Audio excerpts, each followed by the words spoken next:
Hey there, internet world. This is Joe with NBARS Microgreens, back at you with another installment of how to grow in cocoa like a pro. Once again, hey, you don't got to be a giant grower. You can be a nice, small to mid-sized grower, and cocoa might make us a lot of sense, especially these compressed bricks with how they store, how they're just a blank slate to do whatever you want.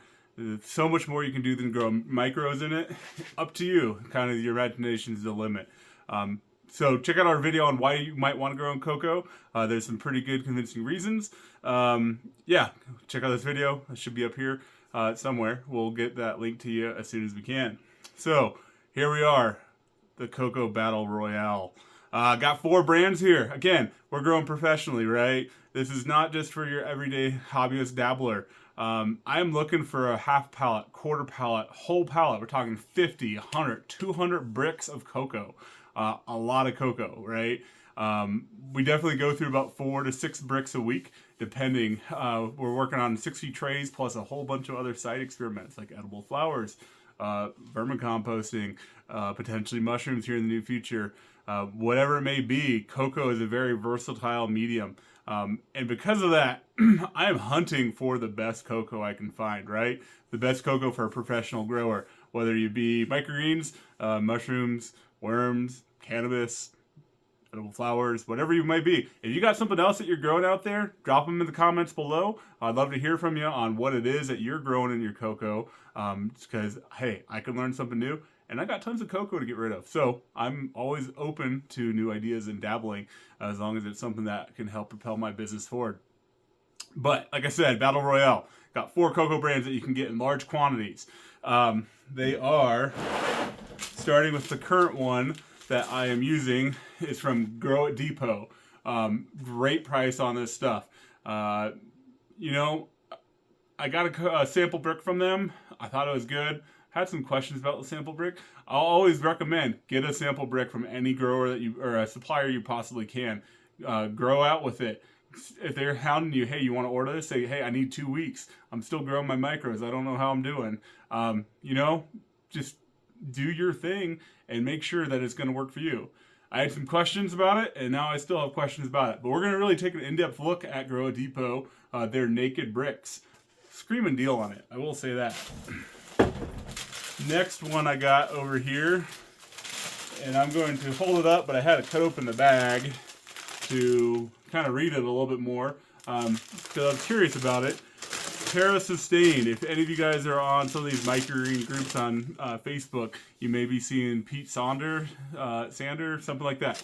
He is out there, new guy, trying to really provide upstanding, really great customer service and a high quality product to microgreens growers. He also services a lot of other industries, but he's really wanting to network with microgreens. So try him out. See if he'll send you a brick.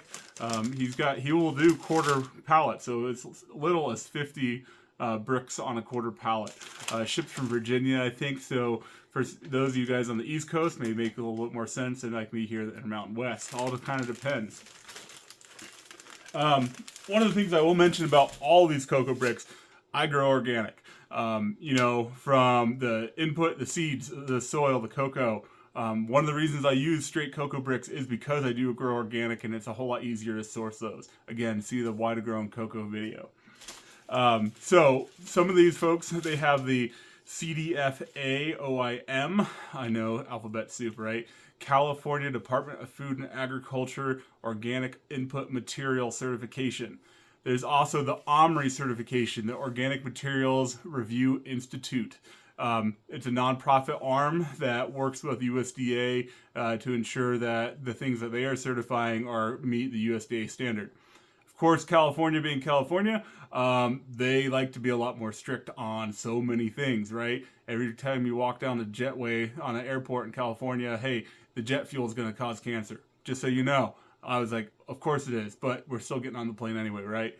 But CDFA OIM, California's organic input material, has more stringent standards than OMRI. So some of these folks have CDFA.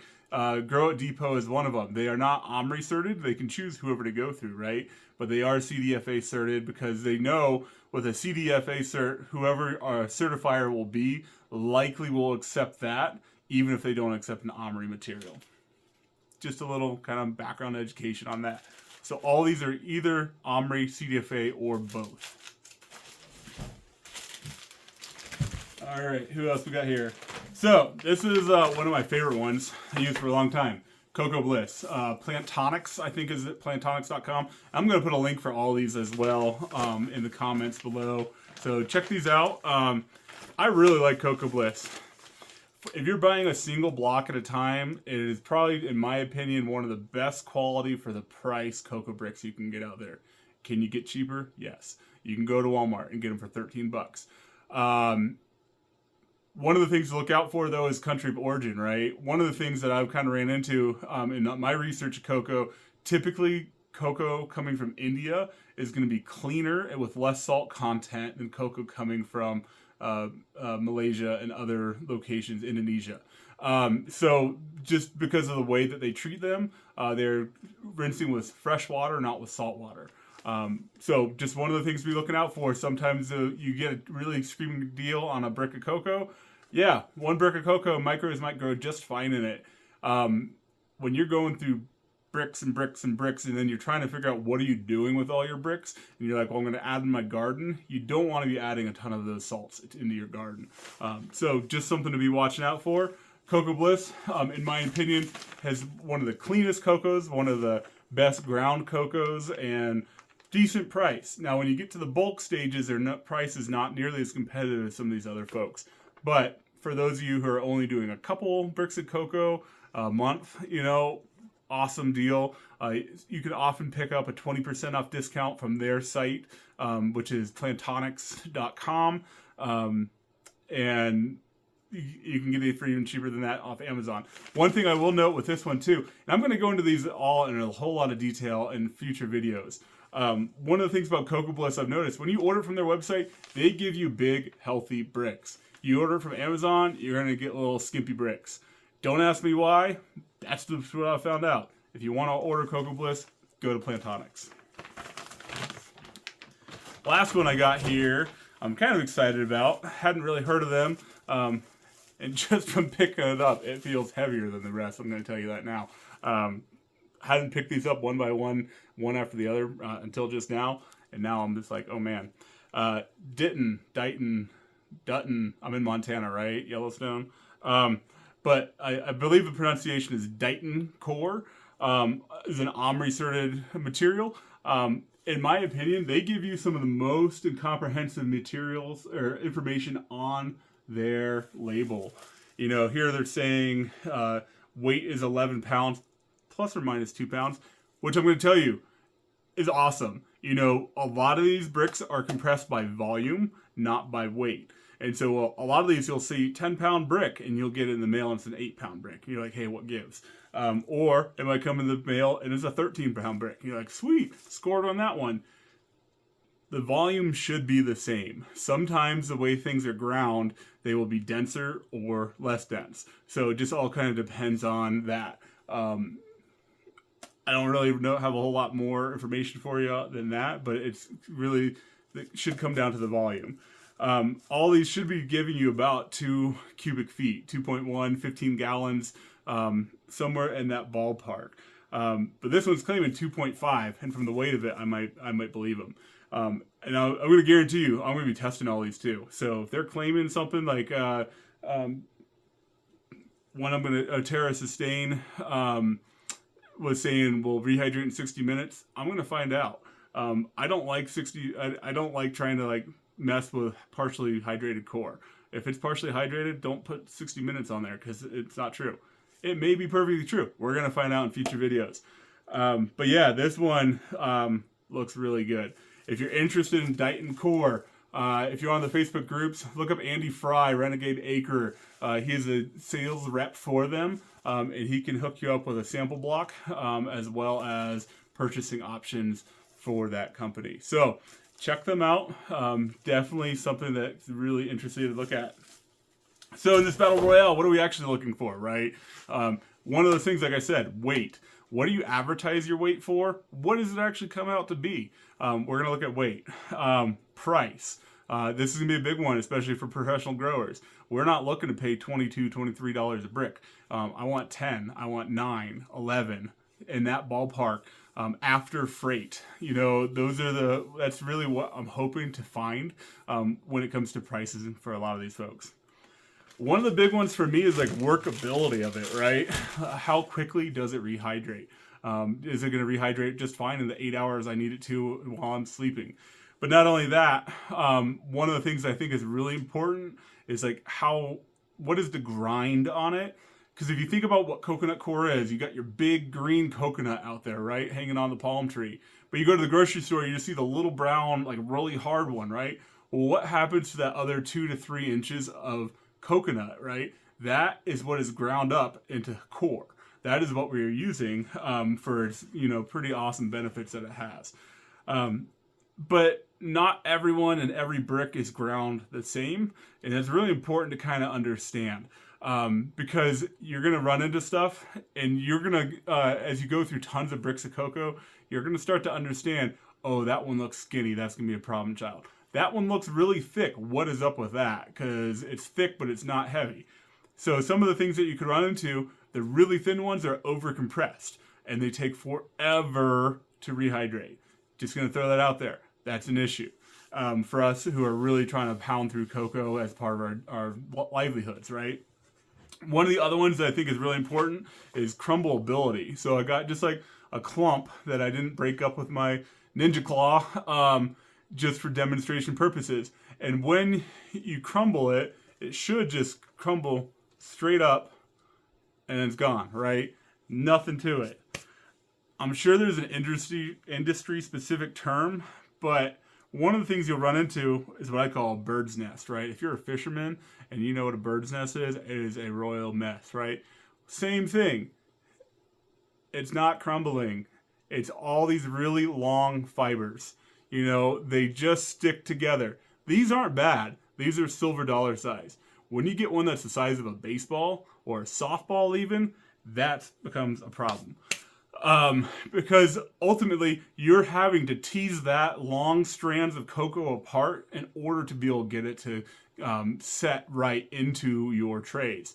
If you're a microgreens grower, maybe if you're a larger grower you're growing in cloth pots or something for edible flowers, or if you're giving it to worms or mushrooms, you don't care. But if you're a microgreens grower and you're trying to get as much as you can down into a 1-inch tray, yeah, that's going to be a deal breaker. So one of the other things that I'm going to look at too, as I'm going through each of these bricks in a future video, and I'm going to do as I said, each of these companies' brands, I'm going to do a full-length video reviewing all these different parameters, the price, the weight. One of the things I also like to look at is foreign materials. You might be like, what are those? Those are pebbles. It's the size of a coarse perlite. Maybe not an issue to a lot of people.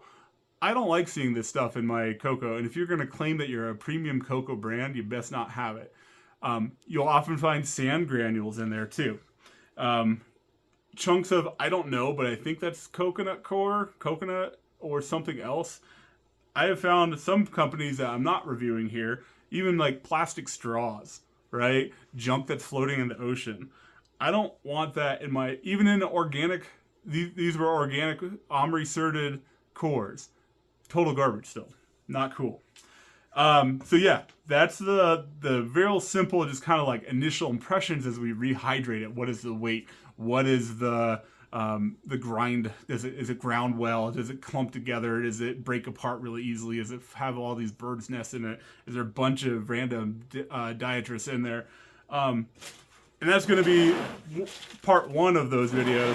Part 2 is going to be me being trying to be a science nerd. Not a huge science nerd, but I can pretend to be one. And we're going to bust out some blue lab pens.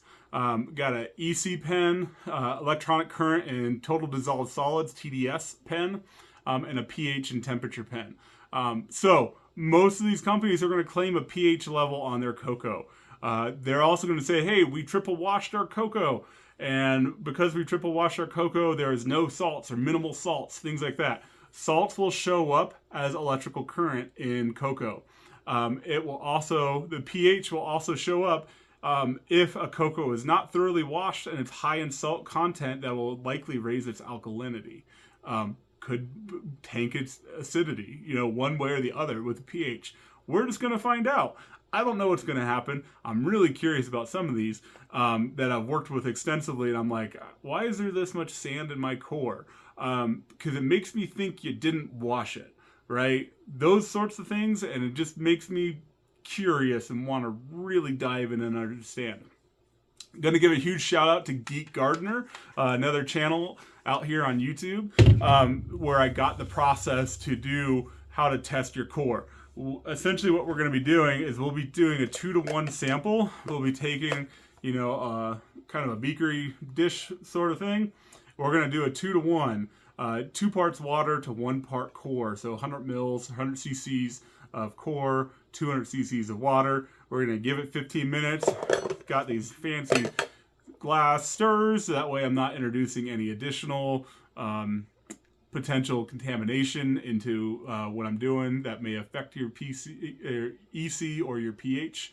So we'll do that, and then we're going to take it, we're going to dump it into another one, put it through a fine mesh sieve, and then once it's been sieved, we will then take our pens and test the sample water of what's remaining.